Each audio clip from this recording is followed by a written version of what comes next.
Hello everyone, welcome back to my new mini blog. আমি অবন্তিকা আর তোমাদের সাথে থাকছি আদি কৈলাস ডে 5 ব্লগ নিয়ে। সকাল হতে না হতেই ব্যাগ প্যাক করে আর ব্রেকফাস্ট খেয়ে মোটামুটি সকাল 7টা নাগাদ বেরিয়ে পড়ি জলিংকং থেকে।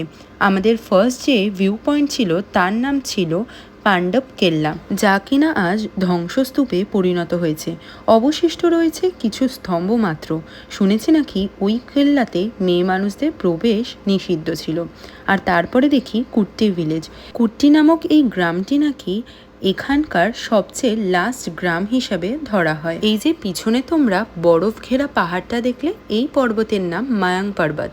এরপরে আমরা রওনা দেব আদি কৈলাসের ট্রেকিংয়ের উদ্দেশ্যে। আদি কৈলাসের ট্রেকিং শুরু করার আগে আমাদেরকে একটু চা খেতে দিয়েছিল, যাতে আমাদের শরীরটা চনমনে হয়ে যায়।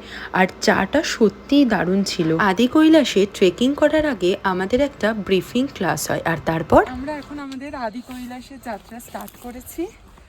এবার আস্তে আস্তে এগাবো। তারপর আর কি আদি কৈলাসের ট্রেকিংয়ের যাত্রা শুরু করলাম। বিশ্বাস করো, যবে থেকে আদি কৈলাসে ভ্লগ এডিট করা শুরু করেছি তবে থেকে আদি কৈলাস পর্বতের যাত্রাপথটা এডিট করার জন্য অপেক্ষা করছিলাম। কারণ এই জায়গার প্রাকৃতিক সৌন্দর্য নিজের চোখ দিয়ে দেখার একটা আলাদাই অনুভূতি। চড়াই উতরাই রাস্তার মধ্যে দিয়ে আমরা ফুল ফ্যামিলি মিলে আদি কৈলাসে ট্রেকিং করেছি। এতগুলো কথা, এতগুলো প্রাকৃতিক সৌন্দর্য তোমাদের সাথে সামনাসামনি শেয়ার করতে না পারলেও প্রত্যেকটা মুহূর্তে অপেক্ষা করেছি ভ্লগের মাধ্যমে তোমাদের সাথে শেয়ার করার জন্য।